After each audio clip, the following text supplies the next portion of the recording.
Dear colleagues, welcome to my talk entitled Digital Tools in the ESP Language Classroom, the New Borderless Teaching Learning Normal. And I've put a question mark and exclamation mark so that we can discuss what the correct answer to this is. It's a pleasure for me to talk to you in this video first format, and I hope that you can follow up on my slides and that there is no problem at all in this context and no asynchronous mode. Briefly, some facts about our institution. I have been working at the University of Applied Sciences Zwickau, which is a small university of applied sciences with about 3,500 to 4,000 students. We offer a variety of course programs ranging from engineering subjects to applied physics, computer science, business administration, healthcare management, and of course also applied languages and intercultural communication. I am heading the Department for Special Language Teaching, that is part of the Faculty of Applied Languages and Intercultural Communication. On slide 2, I've got the outline of my presentation. First, I'd like to talk about the situation of the UAS Zwickau and compare March 2020 and July 2021. I'm going to talk about the learning management system Opal, the video conferencing system Big Blue Button, the so-called hardware components for online teaching. And then we transfer to overviews of suitable digital tools and the experience with digital tools in the ESP classroom. I will discuss some benefits and also some drawbacks. And finally, I'll give you a summary where I state that digital tools are a major contributor to borderless teaching and learning, and this will be true for the future. The situation at the UAS Zwickau in March 2020 was similar to the one that other universities experienced. E-learning has supported traditional teaching, but it lagged behind pandemic requirements. What does it mean? We had some improper equipment on the parts of the students and lecturers. There were a lot of software problems and system incompatibilities. And of course, we suffered from unstable internet connections in some of the areas. This led to hesitant acceptance of digital-only approaches by lecturers and teachers due to bad experience and high workload. The only solution to this problem could be that we make a complete workaround of technology standards and have rethinking of what the new normal will be or would be like. When we compare the original situation and the situation now in 2021, we can state that e-learning has changed into a favorable tool to make study programs resilient to pandemics. So the equipment for teaching and learning is basically in place. Software problems and system incompatibilities could be solved over time. Unstable internet connections, however, do still exist in some areas, which really hampers the study process for some of the students, but we have experience with different types of video conferencing systems, so you could easily switch from BBB with bad sound to Zoom, where we have experienced quite stable sounds, and also to Microsoft Teams. A survey at the UAS Zwickau revealed a high acceptance rate for online teaching among lecturers and students with new formats of lectures like videos, seminars, individual or class consultations, and also adapted exam formats or hybrid forms. The pandemic has boosted e-learning and digital transformation processes to make people more computer literate on the one hand and to make them accept this as the so-called new normal. One of the major prerequisites for online teaching are learning management systems. What are these? The website eteaching.org provides a definition stating that learning platforms or learning management systems, as opposed to mere collections of teaching scripts or hypertext collections on web servers, are software systems that have the following functions: a user administration, that means a login with encryption is required; a course management, that means you can upload your courses and you have a management of content and file; a role and rights assignment with differentiated rates, and of course communication methods among the stakeholders such as chats, forums, and tools for learning like whiteboards, notebooks, annotations, calendar function, etc. The presentation of course content, learning objects, and media is possible in a network-compatible browser. Saxon-wide, we use the learning management system Opal, which stands for Online Platform für akademisches Lehren und Lernen, in English, the Online Platform for Academic Teaching and Learning. This is a central Saxon-wide platform developed by Bildungsportal Saxon GmbH located in Chemnitz. And the functionalities of this platform include course and content management, so you can upload documents, videos, exercises. There is an administration, for example, for the course registration of students. There can be an allocation of groups and assignments be done, and evaluation functions and feedback functions. All courses and course contents can be updated and used anytime and anywhere. That means on any of the gadgets that are available for the students. So this is a nice, modern, paperless approach which saves also on the environment. This slide shows you a screenshot from one of my courses. That's a course on global business and project communication in English on a level C1. On the left navigation bar, you will see that there is a blog, a calendar, and the registration and the forum, as well as the individual weeks where I put up course schedules and also the deadlines. In the middle, you'll see the course description coming from the module number, and so students have an overview of what to expect in the class. For our online classes, we use the video conferencing system Big Blue Button. This is an open source software and also have functionalities like those in Zoom. So you have group work possible in breakout rooms. You can smoothly present videos basically from YouTube. There is the shared notes functionality, which can be used as the minutes of the classroom.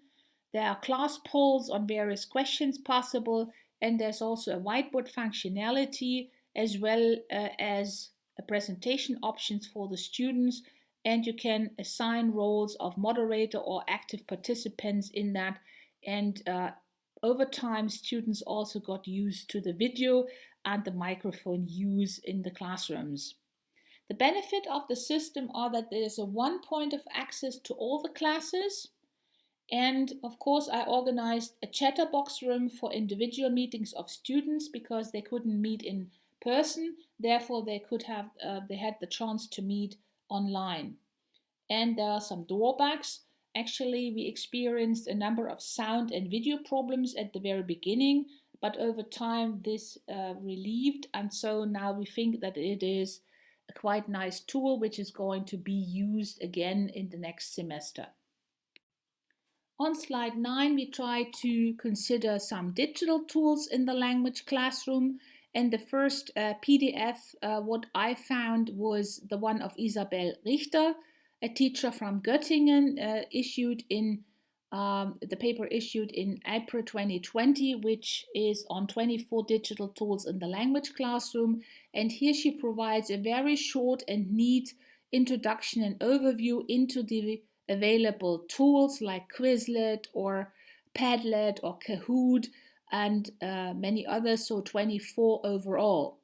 So this is a 53-page document, and we'll see there will be wider documents and larger documents available in 2021. When you search for digital tools today in 2021, you'll find a plethora of these tools. However, still the question is which to choose, when, why, and how.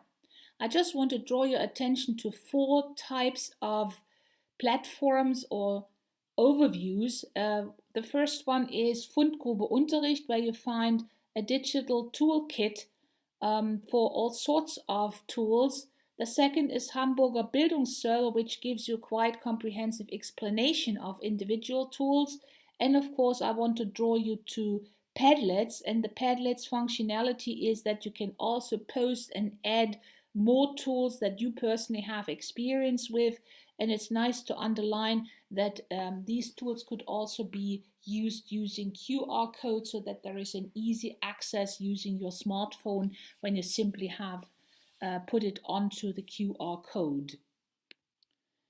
A fairly comprehensive and substantial overview or guideline on the use of digital tools in different seminars and lectures was released in June 2021 following a scientific research, and so it comprises about 198 pages and classifies digital tools according to the functionality. So we differentiated 4 types. The first type is audience response tools, and they list about 25 of those. Then we have collaboration tools, and they list about 29. Mind mapping tools, 30, and design tools, 18. So these pile up to a total of 102 tools, and so you'll see that is a whole plethora that can be used, but you need to define for what purpose these are relevant. An overview of suitable digital tools that we used in the LSP classrooms is provided on the next slide. Actually, this was compiled by my colleagues and me, and also by participants in the digital didactic dinner. So what we will have on this slide is, on the left bar, websites to inform yourself about digital tools. So these are the portals, then the ones for brainstorming, apps, and also channels for teaching on training listening, then something for expanding the vocabulary, then for polls, and also screen recorders and video editors. To better analyze and also see what tools are effective in our professional classrooms or LSP classrooms, we organized a new format which is called Digitales Didaktisches Dinner or Digital Didactic Dinner. And we had about 5 of these events, as you can see on the next slide. So the idea is the dinner idea for the warm-up, the main course, and the dessert. That means it resembles the structure of a class or a unit. And so we had some of these dinners with guest speakers like Professor Rölke, or we also invited Lothar Bunn from Münster to talk about their experience with individual tools and also about the functionality in LSP classrooms. For the digital didactic dinner in English, we, for example, organized for the 29th of April to talk about neologisms and also chat language. We went into Wanna Listen to improve listening comprehension and pronunciation. And we had the main course on man and machine or robots as cobots, and had some hands-on digital tools like Jamboards and working with Onku. And the guest speaker, Jeff Trenter, went into the gourmet dessert discussion about what the language of native speakers is, or what is a native speaker. And finally coming to the dessert, where is Mentimeter, that we evaluated this dinner and also had a brainstorming for the next dinner. So we are planning to have more of these events starting in mid-October and also in late October for English. So how can we make use of digital tools in the ESP classroom? First of all, I think it's important that we acquire a general overview of the many educational possibilities of using educational apps and also digital tools. The second step is to select the best apps or digital tools following a trial and error phase to enrich students' vocabulary and also comprehension. You should use different educational apps in a language class, providing students with the best learning experience according to their needs. So let them test the tools themselves. And you should use the subject-specific resources and should check digital options, for example, for magazines or for word lists and also for exercises and tasks. So I had made good experience with Inch by Inch, for example, or also with TED Talks or BBC Click, or also the Medical Futurist. then you have to restructure the content and skills of your traditional LSP or ESP course and see that you can adapt that to the tools and hardware, for example, Opal and also to BBB. And one feature is important, gamification. So gamification allows for new forms of teaching and learning. And so people had fun using quizzes, using games in the classroom, and therefore they also brought ideas into the classroom, which was quite nice, just to see on how they also interact with the teacher, and maybe the teacher also learned something from the students. So what we should do is to consider digital teaching fun and a field of wide experimenting. In the remaining time, I will show you 2 examples on using digital tools in the classroom. Number 1 is the Padlet use. So I like Padlet, although there are some constraints regarding servers in the US or data protection. I use this on the one hand for organizing the timeline of my courses. I also organized Padlets for words.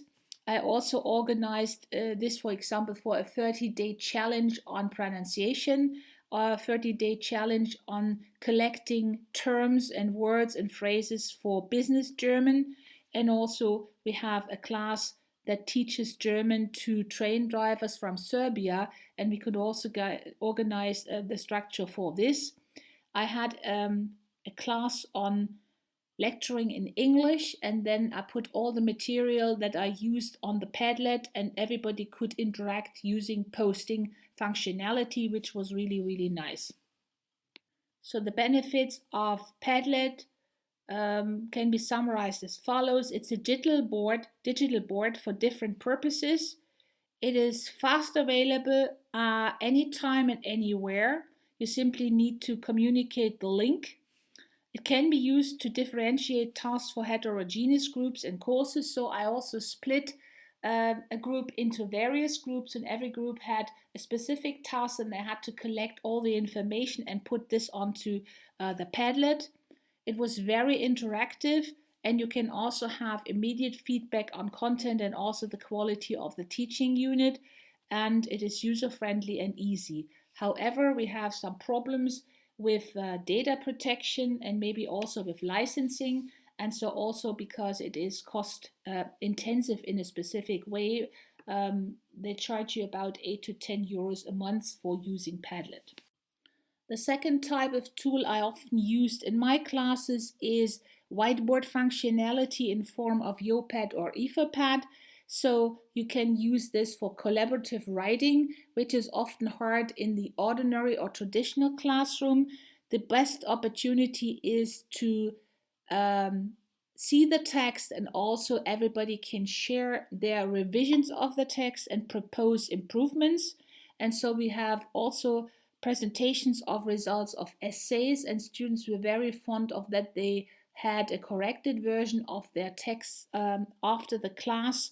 Actually, they were really interested in that. Some of them are not, of course, because writing is not an activity that really everybody likes and loves. But whiteboards or Yopad is a great tool to repeat and also do some preparation for exams. And so therefore we could also correct some of the types of exams, for example, the writing tasks. I hope my presentation could give you some insight into my work and also the work with digital tools. Let's come to some sort of a summary. I personally think that digital tools open up a new era for teaching and learning anytime and anywhere, and they also allow for complete borderless study scenarios, but still we have to work on these. Stakeholders in the study process need to adapt to the new situation and their new roles. So the teacher is more the advisor, and the student should be, but is not always yet, the autonomous learner. Task what we have to face in the future is, for example, to develop a digital hub for teaching and learning to allow for smooth cross-border teaching and pandemic resilience. Still, we are not yet at that point. Second, to develop strategies and solutions for varying teaching scenarios. So on-site only, online only, hybrid, synchronous or asynchronous. And number 3 task is the further exchange of ideas for purposeful use of tools in the classroom. This is an ongoing process to spur the motivation for teaching and also for learning. So with my reference slide, I would like to finish up with my presentation, and I thank you very much for your attention. I am looking forward for your questions, comments, criticism, additions, etc. I would also like to point to my email address at the bottom of this slide. If you want to get in touch, please do so, and we are very open for an exchange. And once you are interested in the events of the Digital Didactic Dinner, you simply send an email and we are sending you an invitation for the next upcoming events. Thank you very much and goodbye.